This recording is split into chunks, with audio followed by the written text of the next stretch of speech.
always puts in a curveball. You tell him something, and the question comes back that you never could have expected. When I told him that story about the monkey who'd run away because he had an argument with his father, he said, "What was it about?" Now, no one in the world thinks that. No one in the world would ask that question. The leech thing.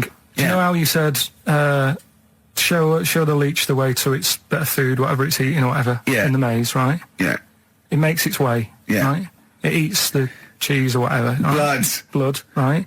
And then you give it... Everything's a cartoon with Carl as well, isn't it? Everything is a cartoon. It's a leech with a little hat and a little baby bell at one end.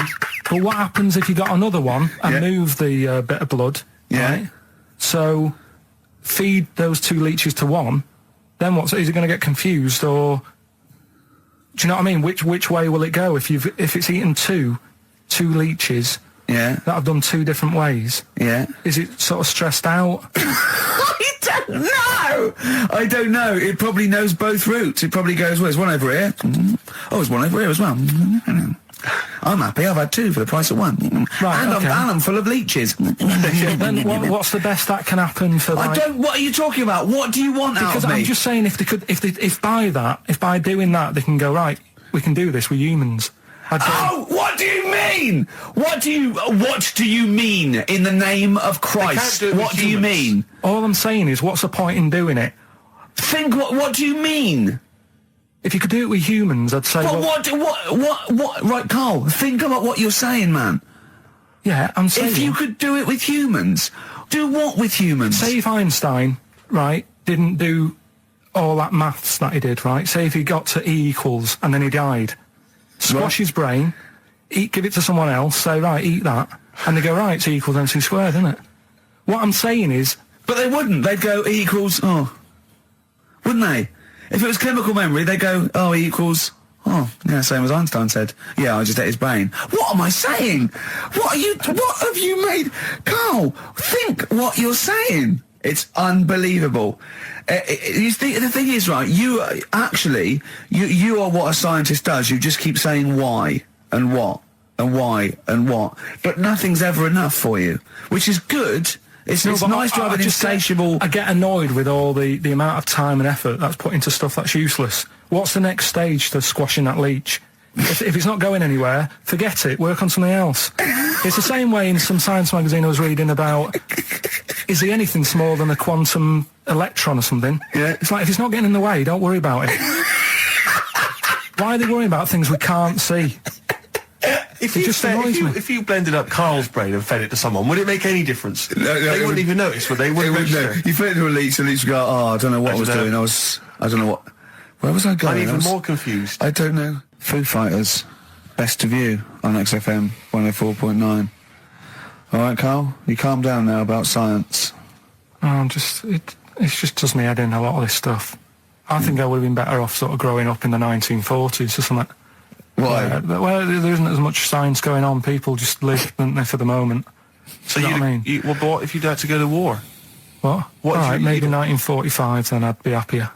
Just after the war. Just that bit after the war and before they started messing about. What year would you want to be born? When was the war over? 45. Right. 46 then. But there's rationing for another 10 years. 56 then. But there's a lot of science going on. Oh, forget it. It just annoys me, all the messing about. They're always messing about with stuff, and I sometimes think, is it doing any good? Is what I mean. Mouse with ears, mouse with monkey's testicles. They're messing about with a mammoth now. Go on. Well, they're just saying, well, they're managing to knock one together. Who are? And you just think, some scientist somewhere. Andy. No, but it's just, do we need, I mean, we've done it before, about the do we need them thing. The amount of creatures and insects and that are knocking about. You've got that caterpillar that I mentioned walking about, it doesn't know where it's going. Get rid of them. The mammoth. The world's busy enough. It's crowded. It's overcrowded now. How much room are they going to take up? Do you know what I mean? Why are they doing it, Carl? Do you know? All you know is that they're trying to muck around with them. Because they can, because that's all it is, isn't it? Because they can. They're messing about. Someone's being paid to do stuff. What else are we here for? If not to try stuff out. What else are we here for? What do you mean? Well, what are we here for? Just to enjoy life, isn't it? Well, that's, some scientists enjoy knocking a mammoth together. No, but don't worry about the mammoth. It died out. Maybe it died out for a reason. Why didn't Noah save it if it was important? Because Noah, what do you mean? Noah's not true, is it? Well, I don't know. There might have been some truth in it. What truth in it? That he put 2 of every animal that existed into an ark. How big was this then? Why didn't they eat each other? Yeah, I know. I'm not saying. Imagine the noise, Carl. Yeah. No, trying to get a bit of kit there. There's points to that where I go, that didn't happen, because where could he have been where there was a hamster and an elephant and a crocodile? Where was he? Do you know what I mean? But none of it's true. What bit do you believe? What do you mean? It got a bit wet. What are we talking about? The mammoth or the... No. What is up with you? No, it's just that we had a lot... seriously, have you got brain damage? No, it's just that we had a lot of topics going on there. I just don't know which... We were talking about Noah. And then you suddenly go, I know where did we... What? The mammoth or Noah? What? What you did, none of it's true. What? Think of it. Oh, God. Think of the first thing. Build an ark. All right. Could I just clarify, what's an ark? It's a big boat thing. Right. I've never had any experience of carpentry. Just build a big boat thing. But I don't make... Just have a go. Don't worry, you'll be all right. I'll make sure it's all right. But once I've built that, how big should I build it? What am I... Very big. It needs every animal. 2 of every animal. Go on. Every animal. the boat building, fair enough. I told you to make it big. Right. Don't worry about the fish. They can swim. Okay, but so all the birds. Get the flightless ones though. They're drowned. Get the flightless ones. They would not the penguins. They're flightless, but they can swim. But all other animals. I should be writing this down.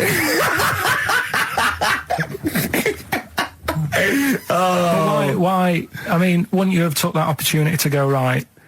Forget the, whatever. Man, the jellyfish didn't need to get in it, did it? But there's other animals where you can. We don't need to be here. No, because Karl is actually having a little argument with his own head. It's like, you remember that comic strip, The Numbskulls? Yeah. Where there's loads of people in there doing different stuff, that he can hear them. Yeah. And sometimes his own mind puts him off. Yeah. Like just then, he has an argument with himself and it puts him off. Right, what's your question? I'm just saying, don't mess about with a mammoth. Whoa, good. Okay. Well, what a platform. It's good. We've got a radio show, got our own radio show. People are spending money to advertise it. People are actually bothering to listen.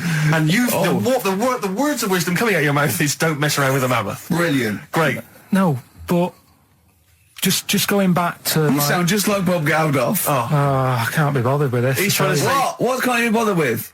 Just because I think I've got a good point. What? Don't mess around with a mammoth? That's not a point. Don't put your daughter on the stage, missing word. What are you talking about? It's just that I think there's too many animals knocking about. Well, have I ever... This is probably the most embarrassing of those entrance stories. Yeah. I was down in South London once, went down to some party that was taking place in some kind of swanky bar, where there was a doorman on the front and a charge. I think it was something mental, like a tenner to go in. It was crazy. It was ludicrous. I don't know what I was doing down there. And I was in the queue. We'll establish what you mean by swanky later, because that could be... it was a posh place. Was it? And so there's a queue outside, and there was one of these doormen who thought it was like kind of Studio 54. He was like sort of, choosing people who could come in. Yeah, you two come in now. And I've been there for ages, obviously. I was on my own because I got there late. And clogs. Exactly. I've dressed up for this. And there were these 2 girls next to me. I'm thinking, if I'm in a queue, I've told you before, if I'm in a queue and if I'm stuck with 2 girls, I'm thinking, what a great opportunity, use the old merchant charm. Yeah. And so I'm there, and I'm sort of thinking, I kind of give them a nod or whatever, a wink. Yeah. They're loving it. Yeah. They moved to the back. They're putty in my hands, really, because you can imagine. Yeah. And I thought, well, to really seal this off, I'll get us in. Like, I'll sort of skip the queue. So the guy sort of coming along, he's picking people off, the doorman, and I just grabbed him. like that. And I said it so everyone could hear. Right? And I thought this was brilliant. I said to him, how much is it? He went, 10 quid. I went, I'll give you 7.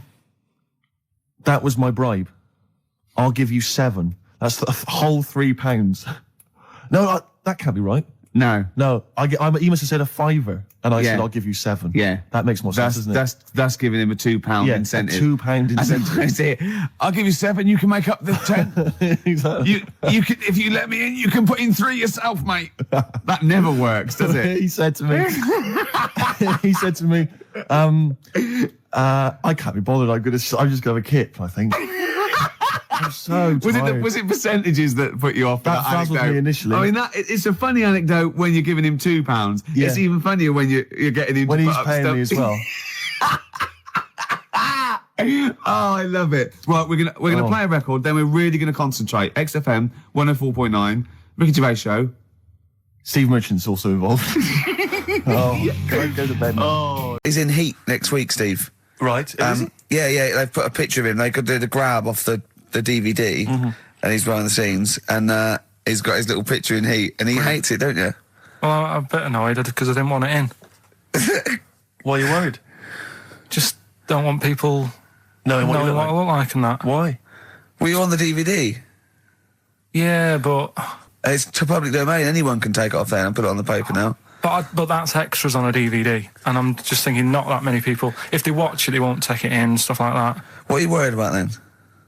Just there's like me brother and sister and stuff who I don't see anymore. If they know what I look like now, they might. What do you mean if they know what you look like now? They've just got to imagine little Karl Pilkington with no hair. No, I've changed quite a lot because I work hard, don't I? So I've aged quite badly. Right. And I'm just thinking if they You used to have the hair of a Chinaman, But didn't you? sorry, why is it a problem for your brother and sister to see you and to? because I don't see them anymore, do I? And they'll come out of the woodwork now. What? They're after your millions. No. So they're sitting at home, they're looking at Heat, and there goes Karl Pilkington. Oh, Karl's my brother. My brother. Oh, maybe I'll go and see him. I don't want the hassle. But they could find out where you are. What's the hassle then? It's just hassle of having friends and family and that. You mean this, don't you? Yeah, it's you know that I'm not into having But mates. if either your brother or your sister came to your door, would you not welcome them in and give them a cup of tea? Do you know what? He bumped into his sister, right, after about 7 years in a car park somewhere, right? And she went, oh, I've got a picture of my new kid. Do you want to see it? He went, not really. All kids look the same. And she went off in half. Unbelievable. Yeah, but that's the problem though, isn't it? She hadn't seen me for years and years.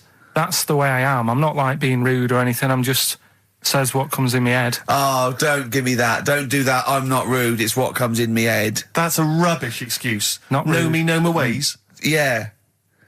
Right, am I wrong then? Let's look at it. Let's look at what I said. Hey, there's Nouts Obama's cakes. Know me, know my ways. Get out, you twiddle flunt. What is that? What sort of philosophy is that? Know me, I'm rude and take it, I'll leave I'm not it. being rude. You are being rude. What, saying that all babies look the same? It's your nephew. You didn't even bother to have a look. You could have been courteous and had a look at the picture. If it was a first, I'd say fair enough, but she's got loads of kids. Oh, fair enough.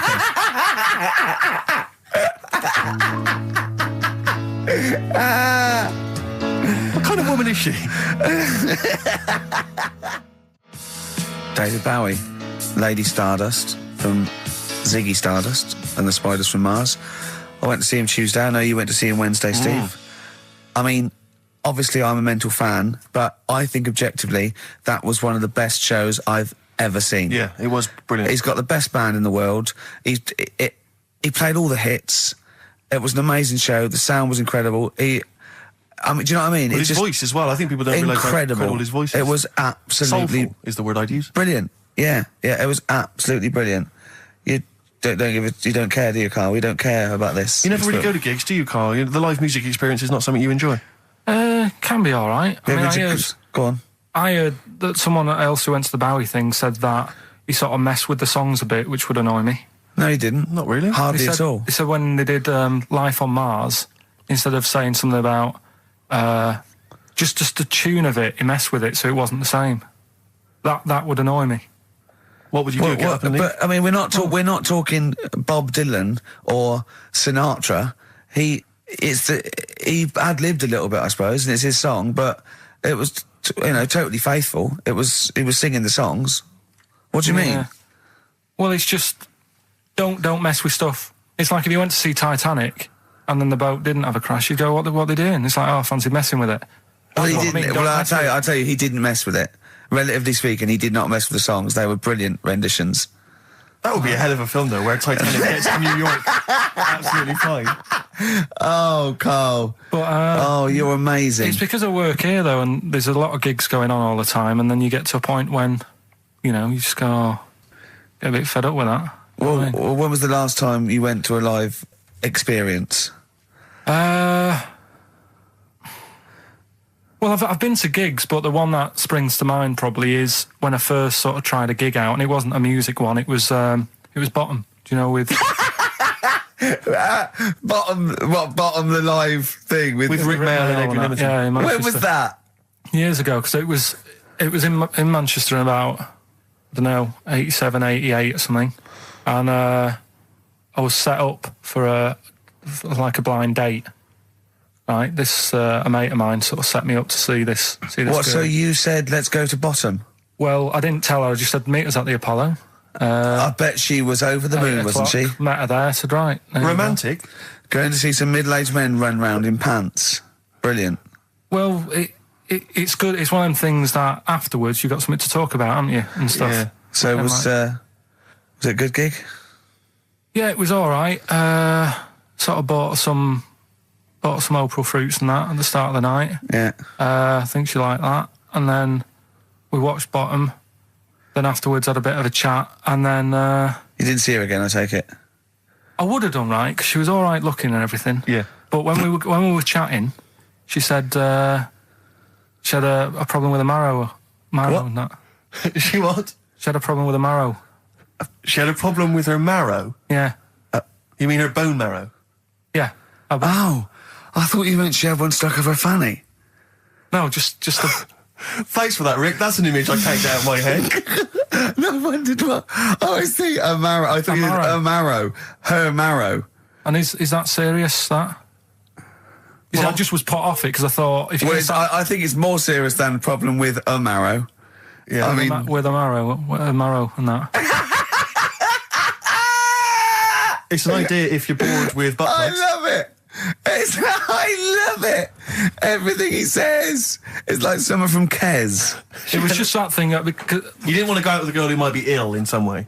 well, yeah, I thought, what's the point in spending time with her, spending money on her and stuff, and then she's going to die on me? Oh! No, but seriously. God! No, but I'm just... But, see, this is what annoys me.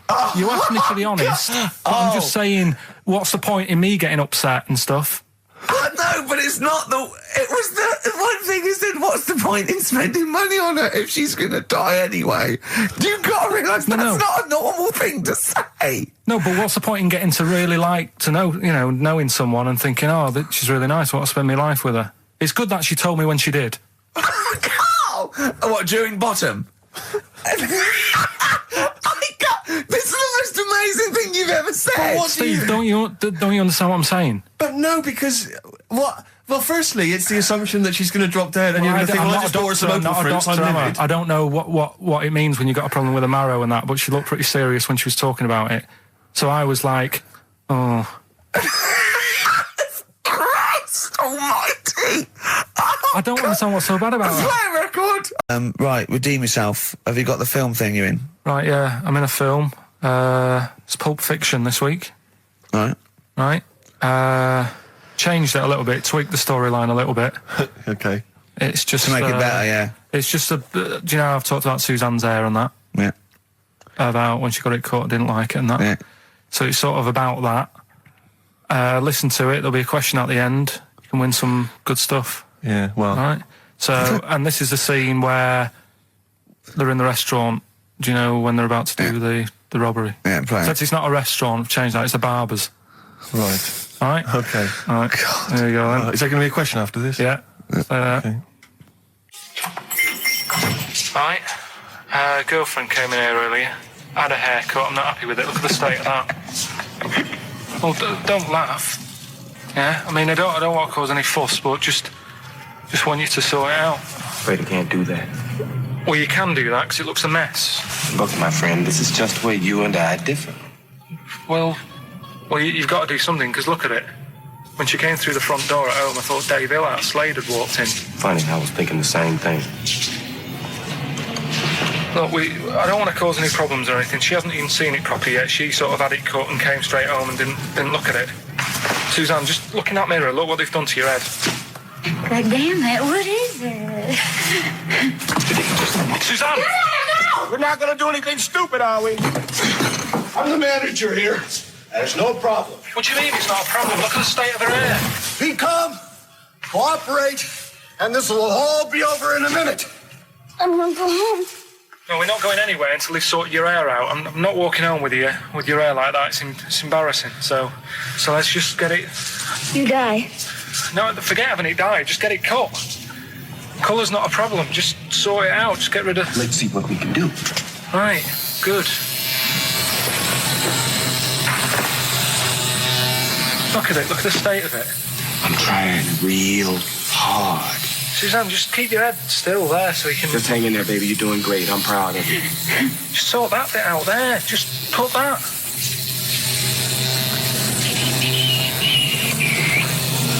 My barber says I've got the hair of a Chinaman. Have you heard that before?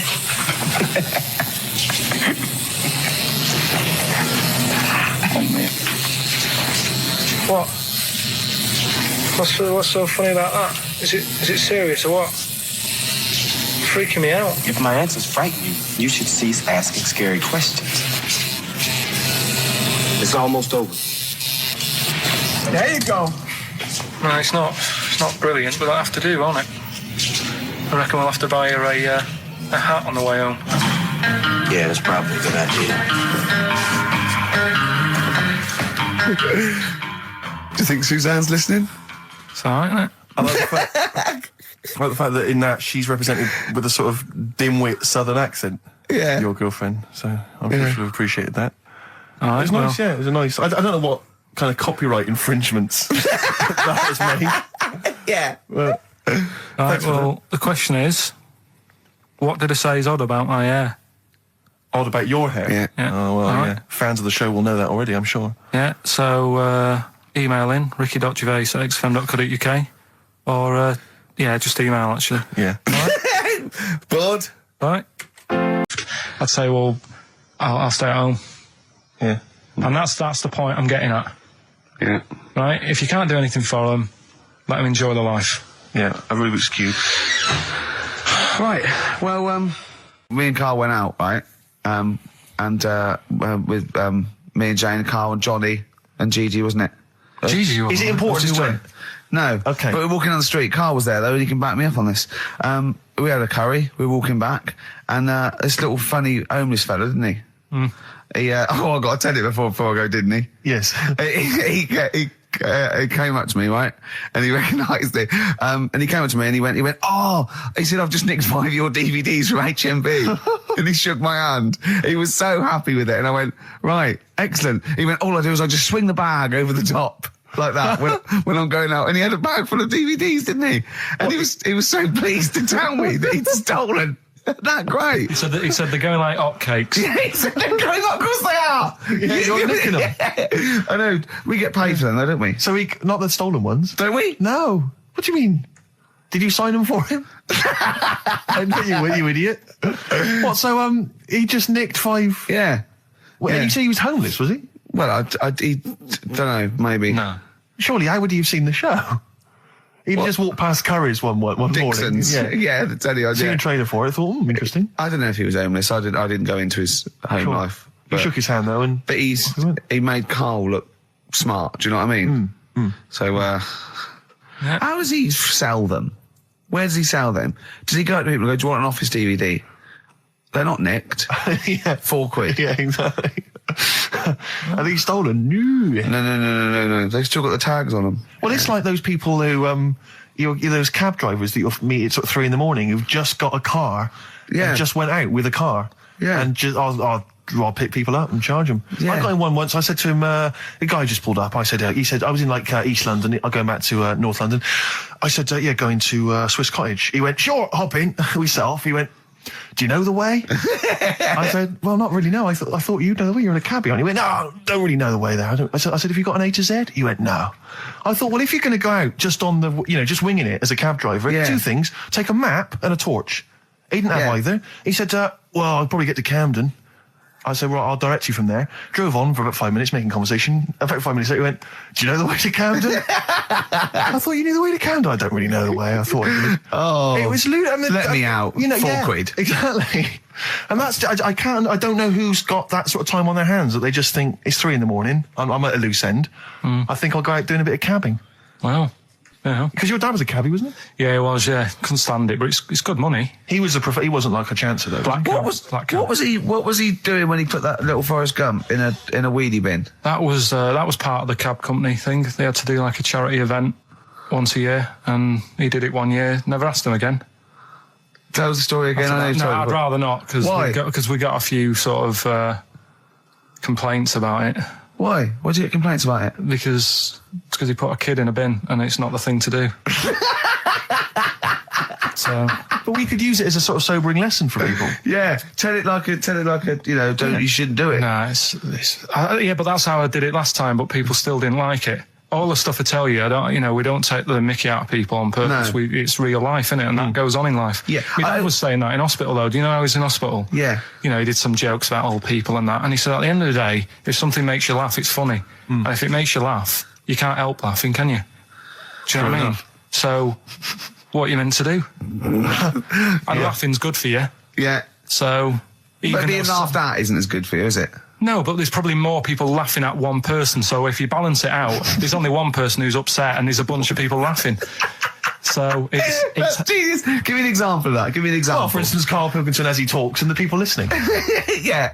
No, give me an example of I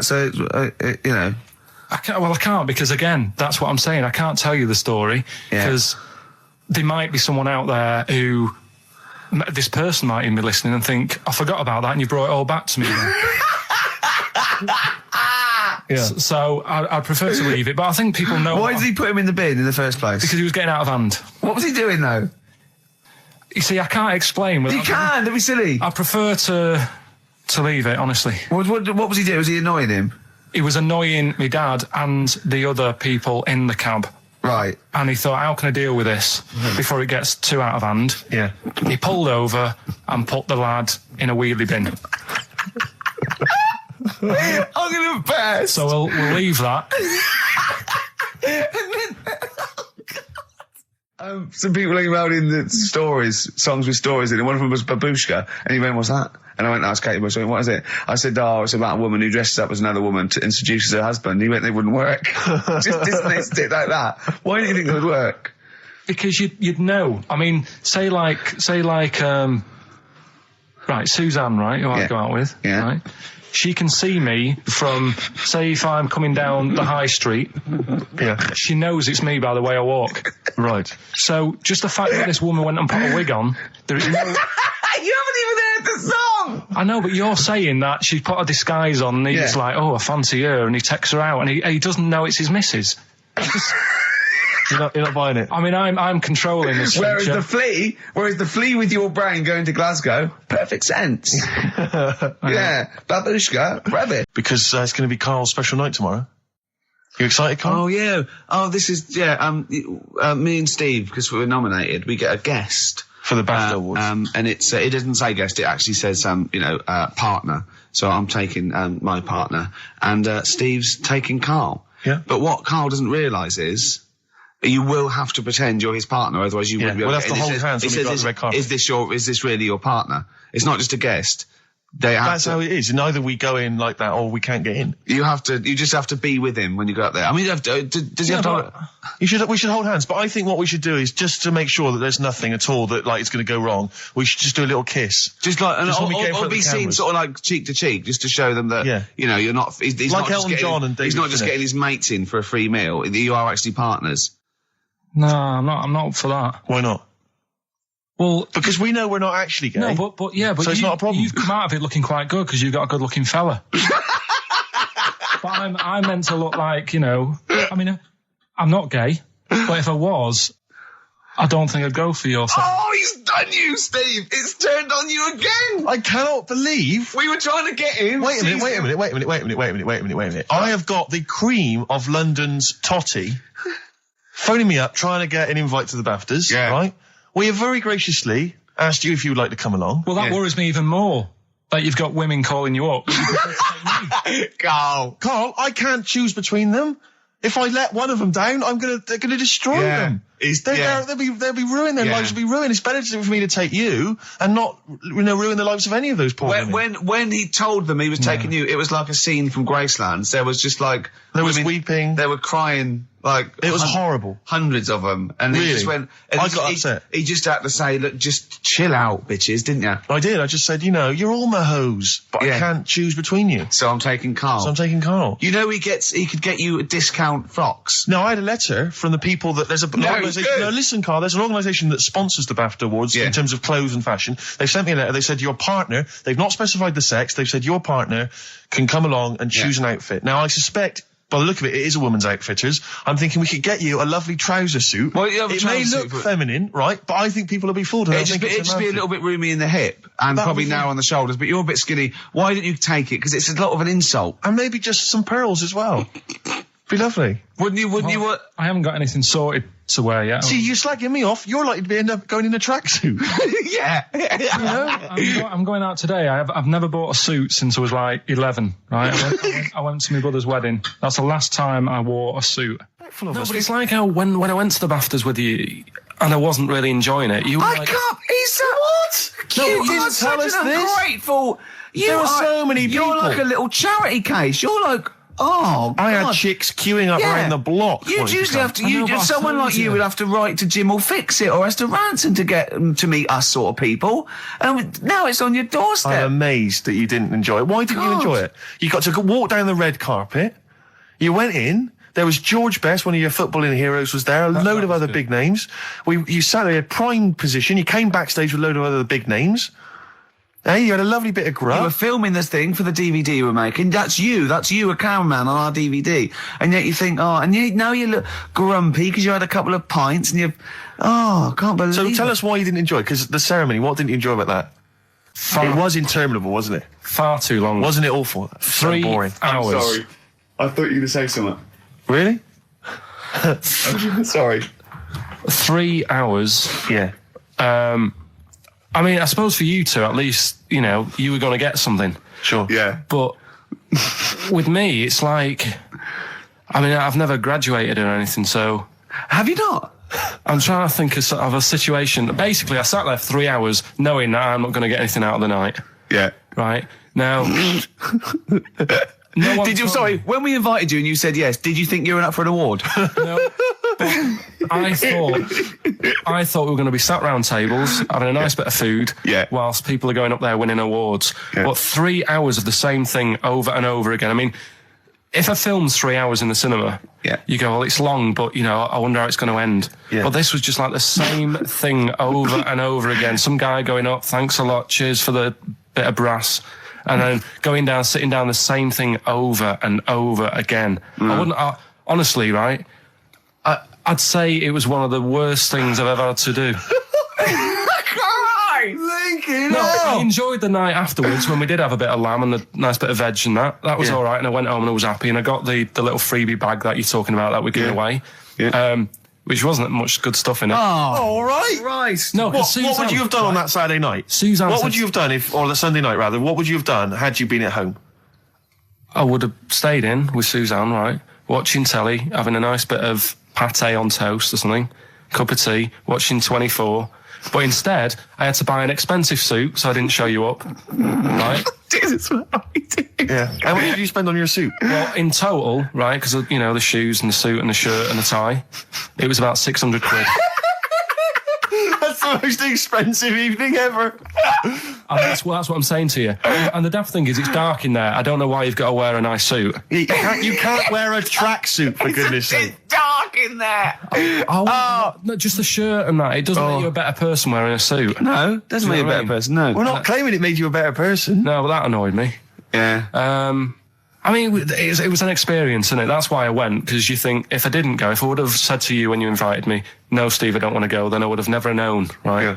And that's my sort of thing in life, right? Yeah. If something comes up, you should take it, even if you're not going to like it. It's a bit of an experience. Right. Do you know what he said to me? I phoned him up because we had to meet up. And obviously he had to pose as my gay lover. Yeah. To get in, right? Yeah. He phoned, you said something to me like, I bought a suit, I'm looking good. He said, I'm looking good.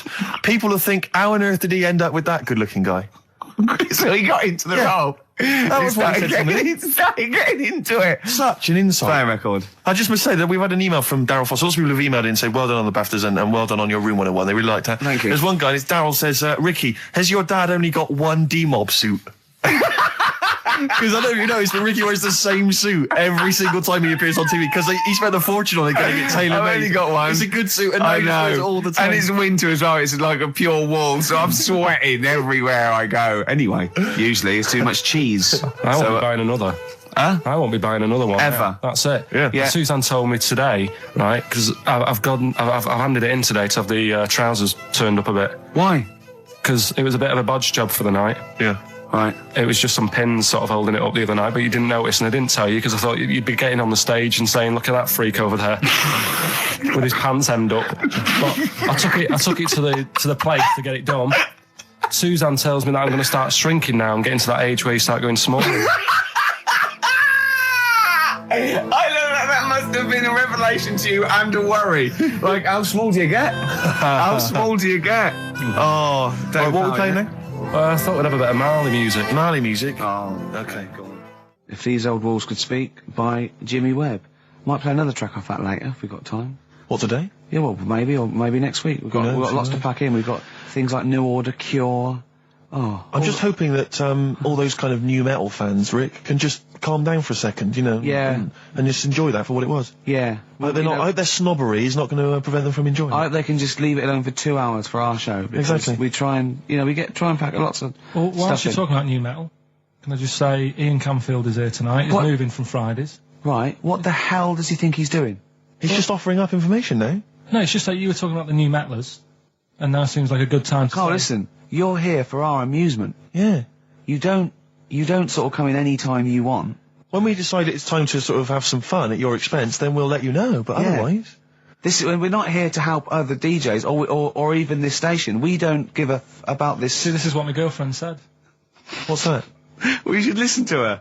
She knows what she's talking about, clearly. Now put your microphone down, She said they just wheel you out when they need you. switch your microphone off, Carl, and let us finish what we were saying. Right, just What were we saying, Rick? Ian Canfield has got a rock show Oh, right, yeah. starting today. It's 4 hours of pure rock.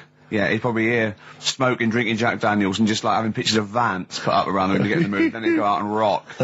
Carl, don't be silly. Turn your microphone on. We're joking. Is that right? When's he on? 8 till 12 tonight, 4 hours of rock. Lovely. Listen, some big classics coming up, plus huge let's news some ads. about no, Carl. Please, let's play some more ads. Do you really want some ads? I'm tired of the music and chat. Please play some more ads, Carl. Please. Carl. You are going to be a turntablist. Yeah. Steve never learnt an instrument, which he regrets. And he's a modern lad, and he's using turntables as his instrument. I just got 2 turntables and a microphone, and so far, I mean, seriously, I'm cutting it up big style. No, don't laugh, because it is mental, the kind of stuff I'm coming out with. And I'm scratching, I got the beats, matching. Can you imagine that? Shut up! It's that. No, if- look at the Chemical Brothers, for goodness sake. If you're talking about freaks, look at those weirdos. Man alive! At least you cut your hair at Gavin. You know that the whatever it's called. they used to kind of at least faintly appear in their videos. So this one is just some shots of like what you see from outside a train. To them, that is more glamorous and exciting, apparently, than seeing the lads themselves in the video. Who do you think's cooler to look at, Steve or the Chemical Brothers? Steve. Definitely, yes. You're absolutely right, Carl, and that's the first sensible thing you've said If for a I long was time. to work with Steve on some music, if I had the choice, I think Steve would look better on an album cover. Really? Yeah. What would you do? Would you change him at all? What would you do with his image? I'd put him in the distance, so I can't believe this is... No, just so you don't look as tall, that's doing you a favour.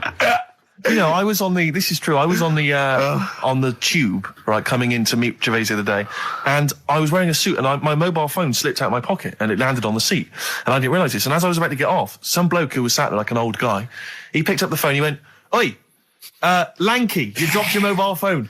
And I was like, well, I thank you for pointing out I dropped my phone, but did you have to do the Lanky? But you knew who he meant. I bet you turned round straight away. It worked. Knew he meant, Yeah, Steve. but- He's done you again. But I was the only person stood up. It was a fairly empty train. Was there any other lanky people there? No. Well then. No, but my point was there was no one else at all who was about to exit the train. Okay, so he didn't need lanky. He could have gone, "Excuse me, sir," or "Oi, you," anything, but "Oi, Lanky." I know. It's that thing, though, isn't it? That's what I'm talking about. You say the thing that you don't want to say. It's like me with Ken Dodd and Will. I think he wanted to say this. Oh, well. I think he took pleasure in it. I think he went, that bloke's lanky. I shouldn't say that. Yeah, I should. Oi, lanky. What's he You dropped gonna your do? phone. Yeah. Do you want your phone back or not? Electric soft. No, what's the song? What song are you thinking of? The lines are going mental. Because We're it's going so live. easy. Let's play a record, Carl. We'll come back and we'll find out if anyone's got that right. That's a great one, Carl, really. Right. Did you just come up with that literally in the last 10 minutes? Genius. This is genius, definitely. I mean, if those calls aren't from major TV companies, I don't know. Dynamite stuff. A lot of them are, what's his name's lawyer? Simon Mayer. Simon Mayer. That's my favourite thing I've done for years. Yeah, not bad, not bad. That's great. Back to form there. So, okay, line. The lines are going mental just because it's easy. Go on then. So I think- first one to get but it. The you've first just- one to get it. But Well, it's not that though, Rick. I mean, Carl has just decided to revise the actual rules of the competition. Yeah. So that, we've decided, is very easy. So that's now a qualifier. And so then they have And to whoever- answer one live. Exactly, so whoever gets that one right can Is play it for a quick big money. one as well? Because some people will lose the will to live. Yeah. Just cut to the chase. And because they've got to qualify now, we're throwing an Office DVD that aren't Yeah, ready you'll sign yet. that, won't you? Yeah. Yeah. No. That increases value by 42 pence. Right, go on. We'll just go live, yeah? Hello, XFM. Yeah, hi, how's it going? Not too bad. Not too bad. Listen, A very, very quick recap, Carl, if you will, please, for the people listening. Very quick. Right. A man ends up in a loft. Man's, after moving into this house and that, he's in the loft and he's tidying up. His missus is downstairs doing the kitchen because that needed doing. He's up there, he's cleaning up, emptying the boxes. He finds a little... He rubs a lamp, a fella comes out wearing 501s. What's the song? What's the song, mate? are you talking to me? Yeah, sorry, yeah. Well, look, I'm sitting in this bar, right? I'm not ringing up relating to anything that's going on right now. I'm after one of these armbands to go and meet Bowie on Monday. Can you help me out? What? What? Piss off. You can't say that to our public. Yes, I can. What I can't bear is people begging, Rick, on the radio. You know, I can't bear it. Is that the Australian People bloke just who's got the Bruce scrounging Springsteen stuff. tickets? Hello, XFM. Hello. Hello. Are you phoning up for an armband? No. No, Okay, great. Gene Genie, of course it is. Well done. Well done. Right, what's so your name? everyone else can ring off now because this. Well, she might not take the challenge. What's your name? Hello. What's your name? Christina. Christina. Right, do you want to take on the challenge? Yeah. Yeah? Right, so this is for. She's already won a couple of CDs. This is for the Office DVD. Right. Okay. Signed by Ricky Gervais. So she said, yeah, it's a nudie speech. So I said, well, why, what? I said, we're all it's all mixed up. Normally on a nudie speech, it's a nudie speech and you don't go wandering on there when you get your clothes on and that. So it annoyed me a bit, because there wasn't any signs. So this fella's getting closer. Well, the knob out was a sign. Yeah. Right, so he's getting closer. And he walked past me, it was an old fella. And he walked past and he had a hat on and a little pipe and a big rucksack on his back. Right, so he got me thinking. Not strictly naked. I'm walking along and I'm thinking, right, why do people want to do this? So straight away, I wasn't on holiday anymore, because most of the time when I'm on holiday, I don't think about anything. Right? Your mind's a blank. I just switch off. Right? But all of a sudden, this has got in my head now, and I turn around to look at him, and Check out his arse. and this bag, right? I swear, That's his ballsack. it was massive, right? What? You had a massive bag. The bag, His rucksack. his rucksack. Oh, right, okay. 'Cause when he said there was an old couple coming towards me, I said, what was lower, the bloke's bollocks or the woman's tits? And he said, well, that was another point. She might as well have worn knickers. Because so naked. That's what he said to me. So you saw the bag. So it annoyed me, yeah, because the whole idea in it, this is what I think, I mean, I might be wrong, right? Might be wrong. Chances You never have been. You never have been before. Being nudist, right? What's it all about? Because my Auntie Nora, she, same thing, pumped her with loads of drugs. She used to have a cabinet next to the bed is like boots. She's got loads of stuff, right? For all sorts of stuff. And, I mean, she's not that old, but she's on loads of stuff, right? She's and a bit coked up, is she? she called up my mum once. And, Yeah, you told us this. Go on, tell it again. and she said, oh, how are you doing and that? She's all right. Bit worried though. My mum said, why, what's up? She said, I've been breaking wind. So she goes, well, you know. She says, no, but this one is going on and on and on. and she was like, she was like, what do you say? What's like passing wind, farting for 5 minutes.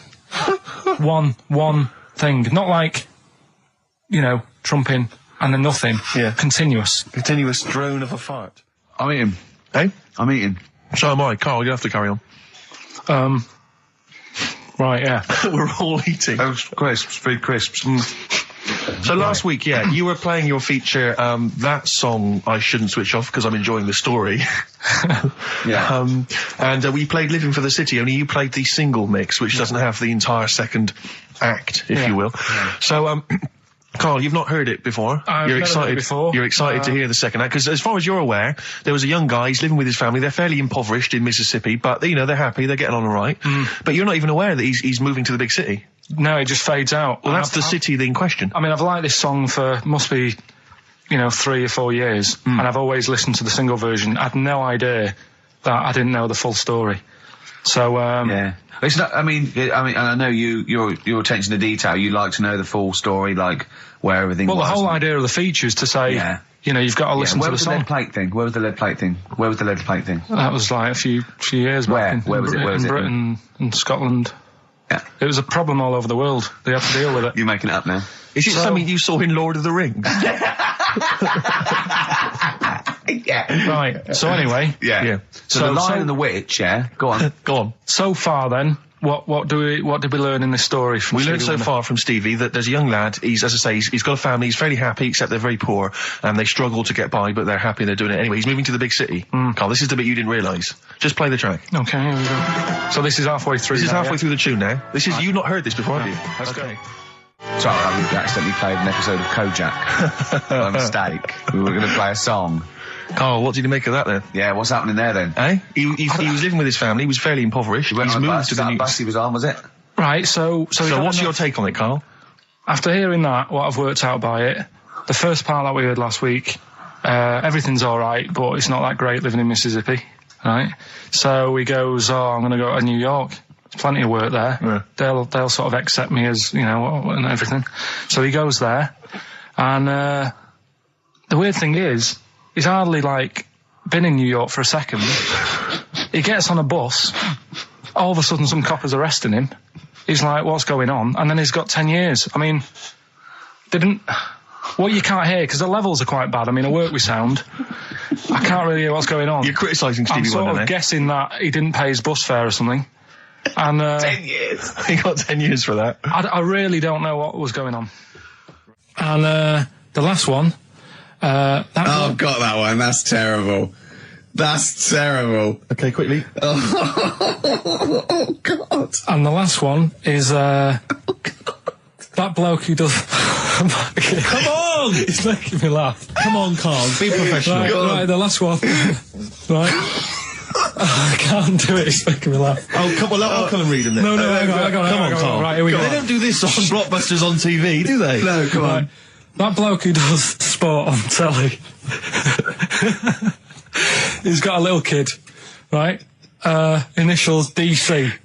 What? Is that, I'm completely confused by that. Was that the clue? Yeah, that bloke who... Alright. Here we are then. 1 o'clock. Yeah. Hey. XFM. I'll tell you what you should play. No, I'll tell you what, before you say. Yeah. We're back then. Yeah. We're back in town. Well, that was what I was going to say. You should play Boys Are Back in Town. No, this is Boys Are Back in Town. You should play that then. This is just a sec. Talk then. Someone should talk. It's obviously already a shambles. Can you believe that? I'm amazed that we're back on the air and it's already a shambles. What are you doing? What? What are you talking about? I'm talking. No one was speaking. The record was ending. No one was speaking. It was just. Well, I might shoot off. Already, I might shoot off. It's like nothing's changed. Boys Are Back in Town on XFM 104.9. We're back then, aren't we, Carl? I'm Ricky Gervais, with me Stephen Merchant and Karl Pilkington. I'm not coming back. I'm definitely not coming back. Oh, care someone, care that I'm not coming back. Rick, I seem to remember the end of the last time we were on. What was that, 3 months ago? Yeah, 3 months Carl ago. said he's never going to do the show again. There was nothing that was going to bring him back. Yeah. He didn't enjoy it, wasn't going to do it. All the ruse, right? Really? Yes. I've known him coming back for about 2 months, you know, because he's got our agent now representing him. I thought he was a fool. I haven't really. Why? Well, what's he done for me? What's he done for us? No, I know, but I mean, he's your agent, so, and he's sort of calling Graham. And it was all a con, so Carl could get Mondays off. Poor Graham, the station's struggling enough as it is. Yeah. It's like running around like a headless chicken. Yeah. No one's listening. That's why I don't bother talking on a record then, because there's no loss to London. Sure. Right? It's pointless, this show. We don't do it for the money, we don't do it for the kudos. I don't know why we do it. No. Is there anything on telly at this time? I'm going to have to lie in. I know. But, it's all a ruse to get Mondays. He's got Mondays off now, because he has to do the show, 2 hours, right? And he's still getting paid. And it's all a con, because he knows that he's holding him over a barrel, and it's like, oh, we've got to keep Carl happy. Right? I had Mondays and Tuesdays off before Duncan got involved. No, but you know what I mean, though? And it's like, poor Graham, who's the MD, in charge of the thing, probably pulling his hair out, worrying about the station, right? You know, it's a sinking ship. And then Karl Pilkington, well, I'll do it, but I want Mondays off. He's probably sitting at home now. His family, he's probably ridiculed by his wife. His kids almost certainly would have lost all respect for him. He's been fooled by Karl Pilkington. He calls his mates, they go, oh, I'm busy, Graham. I don't, I just can't think.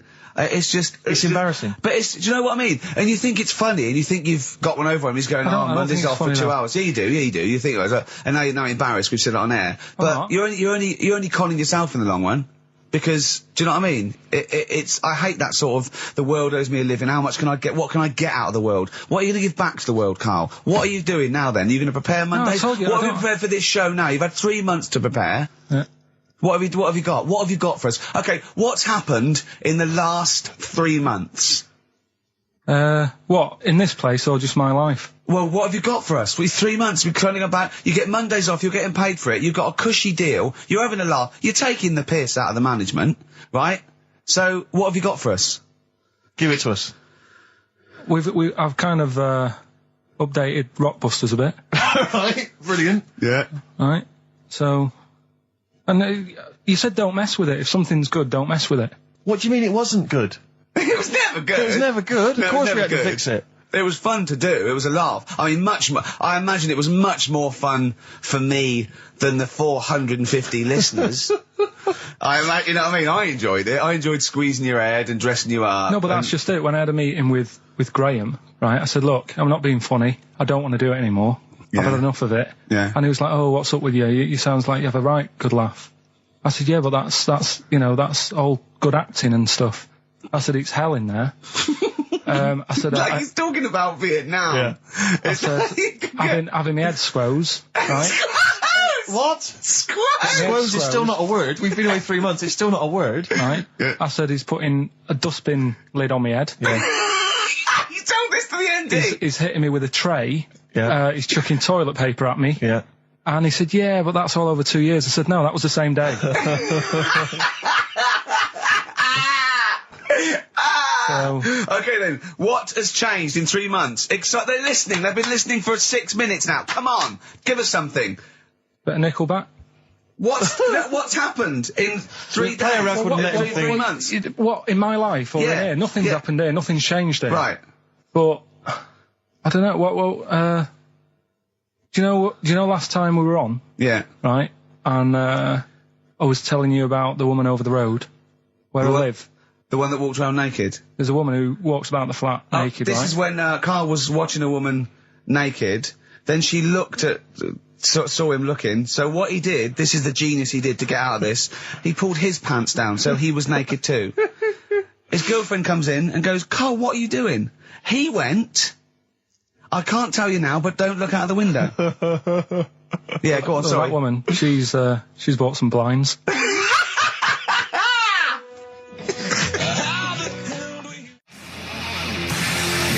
Darkness. I believe in a thing called love on XFM 104.9. I'm Ricky Gervais. You're Steve Merchant. Sure. That's little Karl Pilkington over there. Where is he?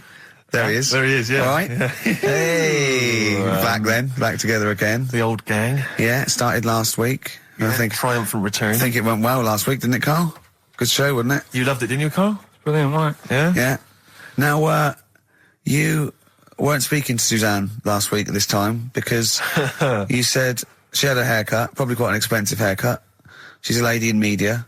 She's got to look good. She probably doesn't go to the barber like you or just shave it at home. Probably spent quite a little bit of money on it. She came home. She thought, well, my sweetheart, my lover, my sweetheart, you know what I mean? The man in my life is gonna is going to love this. Well, he adores everything about me. He's going to love my hair. She walked in. Hello, Carl. All right. You look like Dave Hill from Slade. Is what Hugh said to the poor woman. And then talked about it on air. She was furious about that. So what did you do? Carl? She did listen, yeah. She wasn't happy. And she heard you slagging her hair off? Yeah. And she, well, what So this is probably annoying her now. Well, no, it doesn't matter. We can do a lot today because she's at work. So, and of course, no one's going to tell her. Let's have a chat about a fat arse, shall we? Let's get it all done. Oh, dear. You are in so much trouble. That's... Look, he's realised he is a little bit worried. Oh, didn't you go and buy her a coat or something? Took her out on Sunday and treated her to a new coat and that. Yeah. But I offered, I said as well, I said I'd pay to have it done again. Oh, no! Carl, you have... Oh, God! Oh, my Christ. So she listened to the show. What did she say? You got home, she'd heard you slagging her hair off. Imagine that. He thinks that's a good thing. We've won the polls. Brilliant. What are we doing? Well, you can have facial surgery now, love. It's sort of like... It's just... Christ. You offered to have it done again. Unbelievable. Yeah. But I got home and she's like, being moody with me, right? Yeah. You thought something's wrong, so you must have listened to the show when I was slagging off her hair. Well, his first thought was she's probably looked at herself in the mirror. She agrees with me. Yeah, that barber's been round again. Yeah. And she just said, that wasn't very nice of you, was it? Oh. So I just said, hang on a minute. I said, that's what we do on the show. When I'm slagging off, Chinese people looking old or whatever, I said, you never interfere. Sure. I love the fact... She's got to get her priorities right. I love the fact that she's in the same queue as a billion people you've never met. Yeah. That's fantastic. She's in the same queue. Well, he didn't complain when I was slagging off. Carl, I don't think Carl has ever admitted he might be in the wrong. Ever. Certainly not to you or I. So did you admit... That is so true. Isn't it? That is so true. He's never admitted that he might be in the wrong. So did you, in this instance, agree that maybe you'd overstepped the mark? No, I just said she took it badly. Do you know what I mean? It's only a haircut. Yeah. Yeah. Well, Steve, you haven't seen it, so you can't start interfering on this one. No, okay. No, I haven't seen it, but I very much doubt she looks like Dave Hill from Slade, who, if I'm... unless I'm mistaken, used to cut his hair with garden shears blindfolded. Well. So, you know what I mean? And did her teeth stick out and she started speaking with a Brummie accent as well? I've got used to it now anyway. So, and so did you bought... So at some point you came crawling back and you said, do you want me to buy you a coat? I just said, let's leave that, let's go out and have a good weekend. Sure. But get your hat before we go. And, treated her to a new coat and that. It's a nice coat, so people will look at that rather than looking at the head. So does it do flash? It's got obscenities across the back. If anyone who knows Carl's girlfriend is listening... Tell her. And maybe you're a work colleague and you're listening to the show. Because I think this is terrible. Get her to phone him now. Get her to phone him now. I mean, get her to phone on the XFM number. What's the fat ass complaint line? Because you are in deep shite. That's Michael Stipe and his boys from Rapid Eye Movement. Bad day, I hope you're not having a bad day. It's Saturday, it's 1:05. I'm Ricky Gervais, with me Steve Merchant and Karl Pilkington on XFM 104.9. Big up and a big thank you to Alex Zane for the last 3 hours. Do a bit of research in a week, find stuff, news, history, anything that's interesting. 3 stories, I give them a nice little headline. You take your pick. Between now and 3, you're going to learn 3 things. Yeah? Yeah. So, the headlines are, I'll be no buying one of them. Give us that again. I'll be no buying one of them. Nice, okay. Yeah. We've also got hippopotamus news. Okay. Okay. And can you believe it? Can you believe it? Well, I'm going to go with hippopotamus news. Hippopotamus news? Right, well, this one, it's... I'm not going to take the credit here. I heard Christian talking about this on breakfast, right? Because it's a good story that happened. Basically, I don't know if I told you about it last week when we were having our spaghetti, but I think you did. Right, I know what it is. I know what this is. Okay, I've not heard this. Right, there's a little midget. Right, there's a circus. I'm loving it already. Circus going on somewhere. I think it was in America. Yeah. And is that present day or old times? I'm talking like in the last 3 weeks. Okay. Right? Little midget, circus, really packed out show. People are loving it. Steve, you asked the same question I did, I know. So there's little midget jumping up and down on a trampoline. What's what circus is this? Right? I pay good money to see it. So everyone's clapping and he's getting carried away. Because he can't believe they're loving it. I didn't know they'd like a little person on a trampoline, but they love me. But you know what it's like when, if there's a crowd of people sort of encouraging you to sort of go higher and stuff. Yeah. And I'm sure he knew it was getting out of hand. But he was jumping and he was coming down the road going higher, and he's going really high in the air, right? So he's doing this, crowd are clapping. There's a hippo, right, just sat next to the trampoline getting ready to come on and do his act. Oh, right, I thought he was in the audience. There's a hippo getting ready to do his act, Steve. Yeah. So he's a ventriloquist.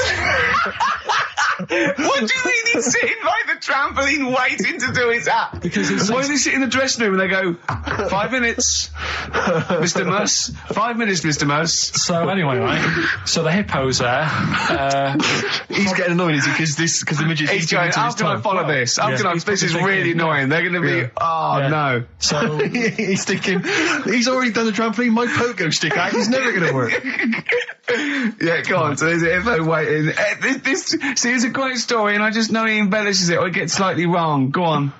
So there's a midget jumping up and down. The hippo's getting annoyed. The crowd are going mad. The midget's loving it. Can't believe his luck. Although you think he probably knows he's dicing with danger. Yeah. So next thing you know, they're all saying higher. He gives it one big, like, heavy sort of landing on the trampoline, goes really high, but goes off at a funny angle. Oh. Hypotenuse.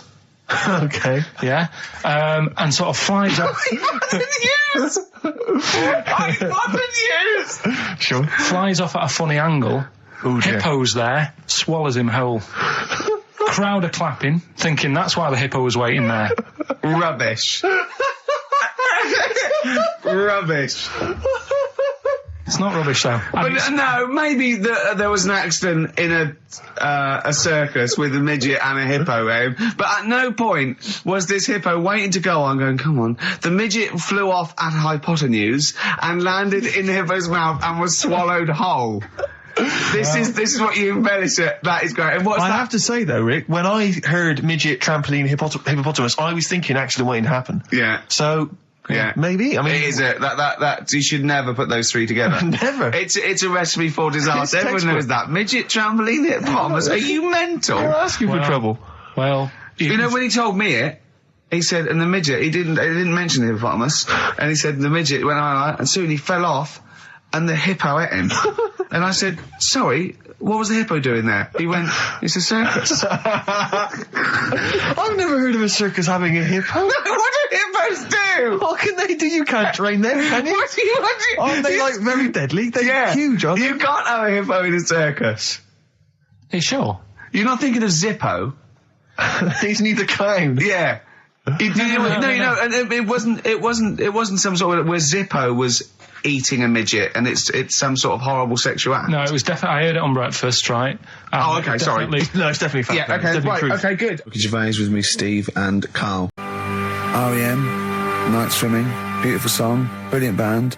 I've got to introduce them, and I'm actually nervous. Yeah. I never get nervous. You never get nervous, do you? I never get nervous, and I get a little adrenaline rush. It just takes, 80% of the world's population to be watching you, and then you get a little bit jittery. And I don't know what to wear. No, this is interesting, actually. I don't know. No.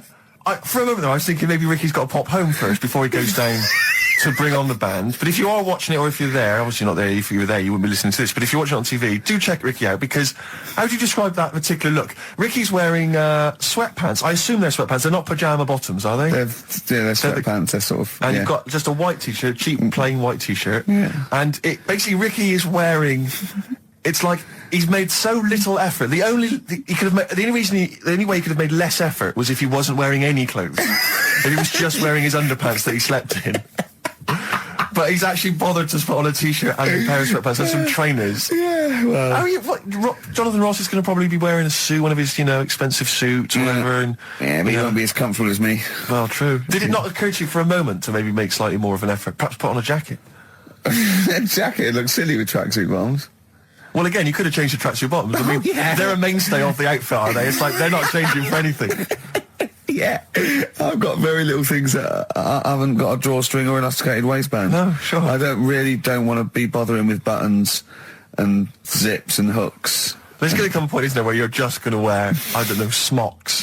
A baby grow. Baby grow. A baby grow with a flap. That'd be great, wouldn't it? Those little mittens. Yeah, all in. Yeah, that'd be great. And then an oven glove, so I can just get stuff out of the oven, eat it, let it drop everywhere. Yeah. Right, and then just get out of the baby grow, put a new one on, a clean one on. Or those kind of red flannel things with the which cowboys wear. Yeah. The kind of buttoned up bit in the back. They're like old cowboys. Yeah. Grandpa, he comes out with the shotgun. Exactly. And yeah, the long johns. Well, how's it going with Rockbusters? Anyone got the answers? Actually, one guy has texted in, James in Deptford, he's offered some answers, and he says here, the guy that hated us, famously, of course, we should have remembered, Dickie Anderson. Dickie Anderson. Richard Anderson, of course. It's already good, isn't it? I'm loving it already. No, right, there's a shadow, I think it was in America. Yeah. And it's on a quiet road. I'm guessing somewhere like Boston, that's what I imagine.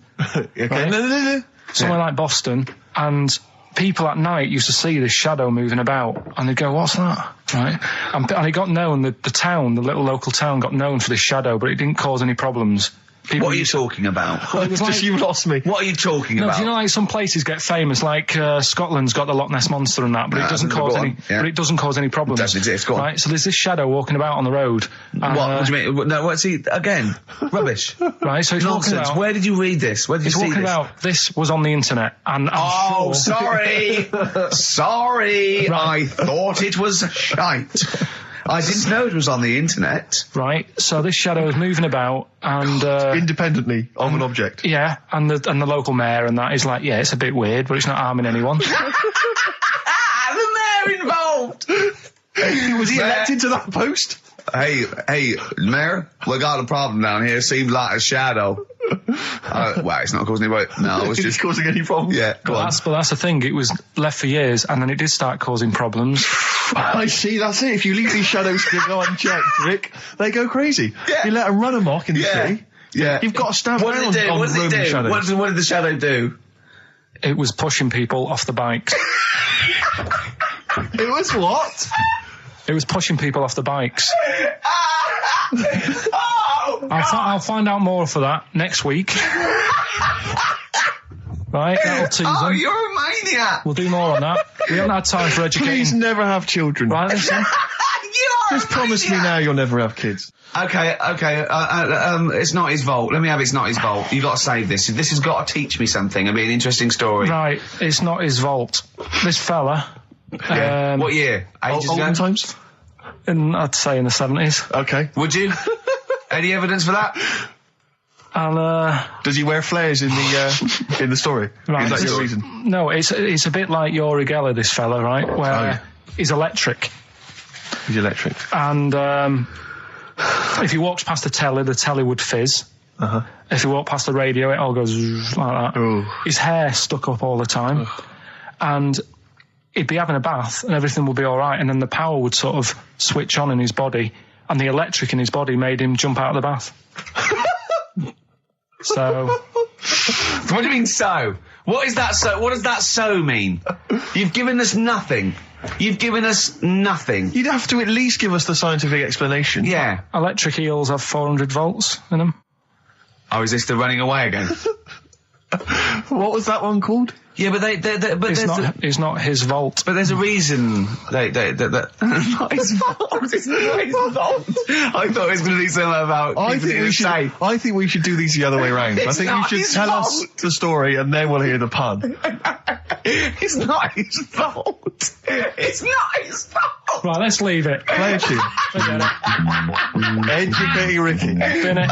We're not doing it. No, we are. Right, anyway, Rockbusters. Yeah, go on. I give a cryptic clue Yeah. and a letter, and it makes up a band. He Right? never said the word cryptic a few months ago. I love it. Do you know what I mean? I feel it's like our own little Eliza Doolittle. Yes. Right, even Richard will like this one.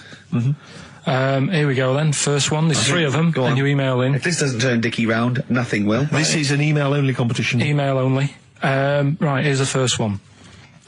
Initial is B, so it's a band starting with B. Okay. And the cryptic clue is, I don't like them birds, they shouldn't be allowed in this area. I don't like them birds, they shouldn't be allowed in this area. Next one. Right, the next one. He doesn't like women, yet he's got a couple of kids, that's a bit weird. Is that a cryptic clue, or is that just a general point? Is that That's the cryptic clue. Okay. And the initials there are PD. Okay. And the last one. I've got that one. That's terrible. That's terrible. Okay, quickly. Oh, God. And the last one is that bloke who does. Come on! It's making me laugh. Come on, Carl, be professional. Right, the last one. Right. I can't do it, it's making me laugh. Oh, come on, I'll come and read them then. No, hang on, Come on, Carl. Right, here we go. They don't do this on Blockbusters on TV, do they? No, come on. Right. That bloke who does sport on telly. He's got a little kid, right? Initials DC. What? Is that, I'm was that the completely clue? confused by that. Was that the clue? Yeah, that bloke who does sport on telly. Yeah. He's got a little kid. Initials DC. Okay, is that a band? Or an artist? It's well, I'm not A gonna tell you. cheese. I'm not This is gonna a tell you. well-known sandwich. Is it? What is it? Is it a band or an Right, artist? so just quickly recap. Okay. It's a Come B. on, Carl. Right, Come on. Quick recap. The first one is B. I don't think them birds should be around in this area. Right, that's B. Right. Second one, he doesn't like women, yet he's got a few kids. It's a bit weird. That's PD. And the final one, that bloke who does sport on the telly, he's got a little kid. Right. DC. All right, and it's ricky.gervais@xfm.co.uk if you want to enter for Hellraiser. Oh, I'll And all tell you those what, other continue great to do a little theme of like some old stuff people haven't heard of. If you're under 30, you probably never heard of this band. It's also a new thing I want to introduce. It's Show Up Camfield. Camfield talks the talk, he doesn't walk the walk, he doesn't play some rock classics on his show because he's scared. I'm going to play the tracks that Camfield's too scared to play. This is Kansas and Carry On Your Wayward Son, alright? Yeah. Right, okay, Educating Ricky, part 2. Right. I'm committed to this treatment. Yeah. Is one. Oh, of I've them. got to go for that one. Yeah. Yeah. Or the other one is the police are causing a bit of a stir. He still says it like it's the best thing he's ever come up with, which in a way is. It could be. Right, go on then. I'm committed to this treatment. Right. Do you know the saying? Is it just sayings now? Are they all sayings? This No, week? no, they're not. Okay. No, the other one isn't. Frog in your throat. The saying, there's a frog in your throat? Yeah. I assume it's when you croak a little bit. You sound like a frog. No. Right. Might seem a bit weird, this one, right? But years ago. Oh, yeah. Sorry, well, what is that clue? Committed to this treatment? It's about frogs kermitted. Kermit. Probably works better with a K and an ER written down. Well, also, if you pronounced it kermitted, yeah. but not committed. Committed to this treatment! Right, go on then. That's Right, genius. so yeah. What? You go to the doctors and you go with throat hurting a bit. Right. And what they did ages ago. Ages ago? What year was this approximately? We are going back quite a bit with this one. Oh, okay, go on. And the doctor would say... did history. Imagine years ago. Go on. and the doctor would say, right, keep your mouth open and I need to look at your tonsils. And the jaw would ache a bit because they weren't as quick back then because they didn't have the technology and stuff, and they'd have to like stare at it and study it and stuff. And like they get an achy jaw, right? Keeping their mouth open. Yeah, like you get, Yeah. you eat a Mars bar or whatever. So they'd sat there and they used to always close their mouth, and it used to annoy the doctor. Right? Oh. So what they did, they used to get a toad, Right. and put it in the mouth. Rubbish. Okay, keep talking. Keep talking. And that way they couldn't close the mouth because either they'd squash it, Right. or apparently you're not allowed to lick a toad's back. So the doctor would have them for breaking the law? No, but it's poisonous, right? A toad's back. You should never lick a toad's back. Or put it in your mouth, really. Oh, just stop for a second. Wait. What? Can I just ask one question? Go on, Can I yeah, just go ask on. one question? I've got a few, but go on. Sure.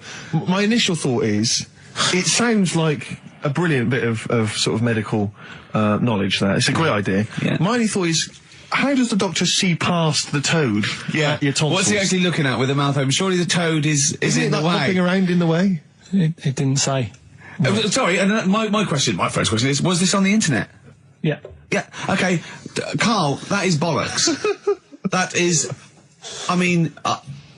Well, all right then. Let's turn this round. Where does the saying, you got a frog in your throat come from? Probably because you sound a bit croaky. Probably that. Probably because you sound a little bit like a frog when you've got a sore throat. Carl, did you not question it just for a moment when you read it? Just for a second, didn't you think that seems an odd approach? Firstly, why a frog of all the different Because species? it's poisonous. A toad. So a toad, so it's a toad as well. Yeah, well, it worked. I'm committed. Worked. No, My point is it's frog in the throat. I was going to change it to, have you heard the news Toad Day? But I went with the frog. Oh, God! Right, so that's think rubbish. about it. So that's rubbish. Next, can I have, Let's play a tune. Let's come up with the God. last one. Can I just say? No, just play it. Just play it. Yeah? Yo, Carl. Right, okay, right, the results of, We ain't got a winner for the first time. Yes, we have. We've got done this loads. feature for... We've got loads of winners. No, we haven't. We've done this feature for 3 weeks.